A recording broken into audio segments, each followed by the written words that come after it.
Taiwan के खिलाफ चीन की देखिए बड़ी तैयारी है। ताइवान के चारों तरफ घेराबंदी बढ़ा दी गई है। चाइनीज नेवी के जरिए ताइवान की घेराबंदी कर ली गई है। विशेष जहाजों के 5 बेड़े तैयार किए गए। ये देखिए ताइवान के चारों तरफ कैसे घेराबंदी बढ़ाई जा रही है।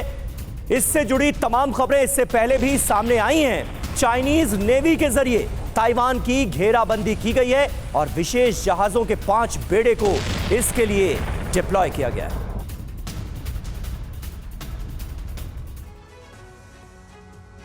तो ताइवान के खिलाफ चीन की तैयारी क्या है, आइए जल्दी से इस पर एक नजर डालते हैं और उसके बाद फिर अपने मेहमानों का एक बार फिर रुख करेंगे। ताइवान पर समंदर के रास्ते हमले की तैयारी में है चीन। समंदर के रास्ते चीनी नौसेना ने हमले के लिए विशेष जहाज बनाए। ताइवान पहुंचने के लिए विशेष जहाज बनाए गए। विशेष जहाजों से टैंकों और तोपों को पहुंचाना आसान होगा। रियल एस्टेट में कैसे बने प्रॉफिटेबल ब्रोकर, अपने सपनों की डील को सच में बदलें। डाउनलोड करें फ्रीडम ऐप और बने एक प्रोफेशनल ब्रोकर। चीनी शिपयार्ड से भी हथियार पहुंचाने की तैयारी है।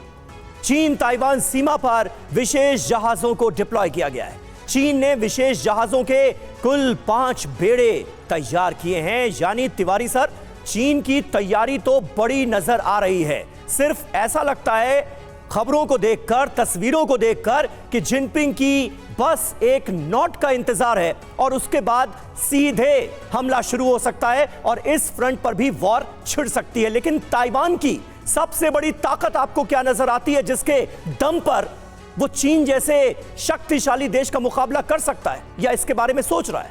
समीर, ताइवान यूक्रेन नहीं है, ठीक है। ताइवान को पता था जब ताइवान में कौन रूल कर रहा है, इनके ही जो चीन के ही लोग थे। जब 1949 में जो कम्युनिस्ट पार्टी का जब कब्जा हुआ, हाँ। चीन के जो लीडर्स थे इसी ताइवान में शिफ्ट कर गए और ताइवान को उन्होंने इकोनॉमिक के रूप में इतना सक्षम, इतना आगे बढ़ाया कि विश्व में 20वें नंबर पर है। विदाउट ताइवान के इलेक्ट्रॉनिक्स एंड टेक्नोलॉजी इतना डेवलप कर गई है। अब चाइना को जो देखिए, चाइना को ताइवान की जमीन नहीं चाहिए, ताइवान का इंफ्रास्ट्रक्चर चाहिए। तो जहाँ तक लड़ाई का सवाल है, जैसे बॉम्बिंग करके बर्बाद नहीं कर सकता। अब इसकी चाइना को अगर ताइवान को कब्जा करना है तो उसके अपने जवान वहां पहुंचाने पड़ेंगे। जवान पहुंचाने का तरीका एक होता है एयर ड्रॉप, दूसरा होता है शिप से गिराना। अब शिप की परेशानी ये है कि जो इसका वेस्टर्न कोस्ट है ताइवान का, वो शैलो है फॉर 1.5 माइल्स तक।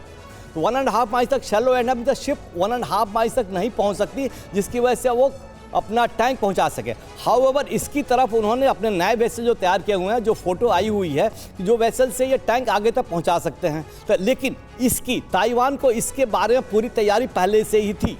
तो ताइवान का जो डिफेंस है, इस स्पेसिफिक उनका क्या ऑफेंस हो सकता है, इस पॉइंट वाइज पॉइंट करके उन्होंने बनाया है। ऐसे एट रैंडम नहीं बनाया कि हम जहाज खरीद लें, ये खरीद लें। उनके पास छोटे स्केल की मिसाइल्स हैं जो जल्दी से मूव किया जा सकता है। उनका टारगेट वही है कि जो इनके पास तुरंत पहुंचना चाहें उनको हम बर्बाद कर सकते हैं। जहाँ तक ईस्टर्न कोस्ट ताइवान का सवाल है, वो तो काफ़ी दंट है, काफ़ी गहरा है। उस कोस्ट से कनेक्ट करने के लिए के पास टनल्स हैं और कुछ रिवर स्ट्रेट जहाँ रिवर ज्वाइन कर सकती है। वो रास्ते ताइवान के लिए बंद करना आसान होगा। अगर चाइना वहां तक पहुंच सकता है तो ताइवान अपने आप को, जो मेन उनका फॉर्मोसा जो उनका आइलैंड है, जो कैपिटल है, उसको सिक्योर करने के लिए वो बहुत ही सक्षम है। कुछ सदर्न एंड पर शिप में कुछ फिशिंग विलेजेस हैं जहां पर भी वो पहुंच सकता है। तो ताइवान को ये चीज़ें गार्ड करनी है। अपार्ट फ्रॉम दैट मैं एक चीज़ कहना चाहूँगा, ताइवान के जो लोग हैं उनकी मोटिवेशन हाई क्यों होगी, बिकॉज लड़ाई क्यों लड़ना है, उनको इसका कॉज से बहुत ही महत्वपूर्ण है कि हमें बचाना है। चाइना के जवानों में और इनके जवानों के मोटिवेशन में एक मेन अंतर होगा। लड़ाई खाली मशीन से नहीं हो सकती, लड़ाई लड़ने की क्या कारण है, तभी जवान आगे बढ़ता है, क्षमता बढ़ता है। तो ताइवान इससे मोटिवेटेड है। और ताइवान की जो मिसाइल्स हैं और जो उन्होंने सी के अंदर जो उन्होंने माइल्स लगा रखे हैं और जो तैयारी कर रखी है, चीन के लिए उतना आसान नहीं है। चीन हमेशा चीन के लिए उतना आसान नहीं है जितना वो समझ रहा है। ये आप महत्वपूर्ण बात कह रहे हैं प्रोफेसर संजय भारद्वाज। किस तरह से आप इस फ्रंट को देखेंगे 2025 में, क्या मुमकिन है? बहुत हद तक सीएफआर की रिपोर्ट क्लियर कर रही है, लेकिन आपका अपना आकलन क्या है? और ताइवान की जब हम ताकत की बात करते हैं तो अमेरिका जैसी बड़ी शक्ति ताइवान के साथ खड़ी नजर आती है। डोनाल्ड ट्रंप के आने के बाद, 20 जनवरी के बाद, क्या अमेरिका के रुख में ताइवान को लेकर कोई बदलाव मुमकिन है क्या, या फिर जिस तरह का साथ पहले मिला है वही जारी रहेगा?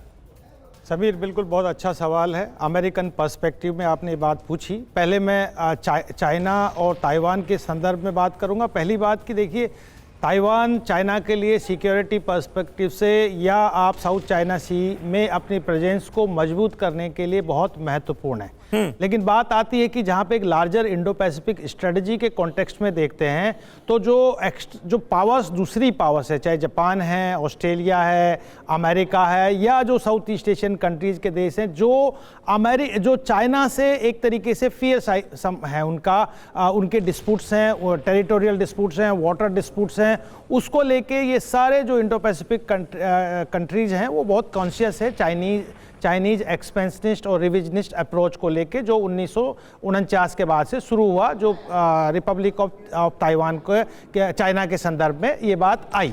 अब जो CFR रिपोर्ट की बात कर रहे हो, ये एक तरीके से एक फियर साइकिल क्रिएट किया जा रहा है, और इस फियर फैक्टर को कि चाइना पूरी तैयारी कर रहा है, चाइना अपनी फोर्सेस को मोबिलाइज कर रहा है। आपने देखा कल भी वहाँ पे 8 उन्होंने अपने टैंक भेजे और बार बार वो डेमोन्स्ट्रेट कर रहा है। तो ये एक फियर फैक्टर क्रिएट किया जा रहा है इंडो पैसिफिक कंट्रीज़ में, जापान को लेके, ऑस्ट्रेलिया, बाकी साउथ ईस्ट एशियन कंट्रीज़ की आप सोइए मत, आप कॉन्शियस रहिए। चाइना अपनी नीति को, एक्सपेंशनिस्ट नीति को गिव अप नहीं कर रहा, और इस नीति को, इस CFR रिपोर्ट को अगर प्रमोट कर रहा है और पब्लिसाइज कर रहा है तो अमेरिका का पूरा इसमें योगदान है। इसका कारण यह है, अमेरिका का क्यों योगदान है कि अमेरिका चाहता है कि जो इंडो पैसिफिक कंट्रीज हैं, जो लार्जर हैं, जो उनकी एक स्ट्रेटजी का पार्ट है, क्वाड का जो क्रिएशन किया है, वो सतर्क रहे चाइना की एक्सपेंशनिस्ट और रिविजनिस्ट पॉलिसी को लेके, चाहे वो फिलीपींस हो, ताइवान, वियतनाम हो, ये सारे कंट्रीज को लेके, इंडिया को भी इसमें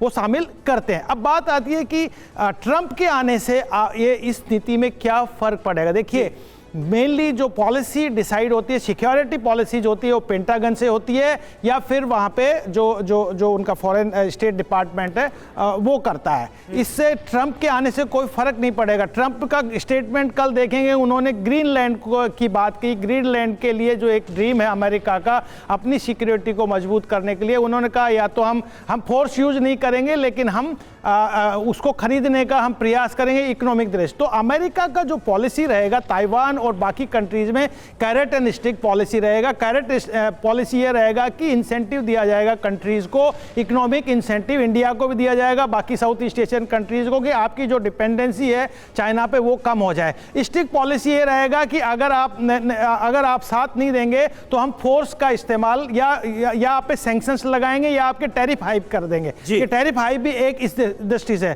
तो चीन के लिए जैसे ताइवान है, अमेरिका के लिए जैसे ग्रीनलैंड है, रशिया के लिए जैसे यूक्रेन है, ऐसे ही ये एक पर्सपेक्टिव है, ये ग्लोबल प्रेजेंस को मजबूत करने का ये तरीका है। और इस CFR जैसी रिपोर्ट्स एक तरीके से फियर फैक्टर्स क्रिएट करके इस स्ट्रेटजी को, जो लार्जर कह रहे हैं कि CFR की रिपोर्ट में जिस बात का जिक्र है और जो बातें कही गई हैं, दुनिया के सामने लाई गई हैं, वो एक तरह का फियर फैक्टर क्रिएट करने की भी कोशिश हो सकती है।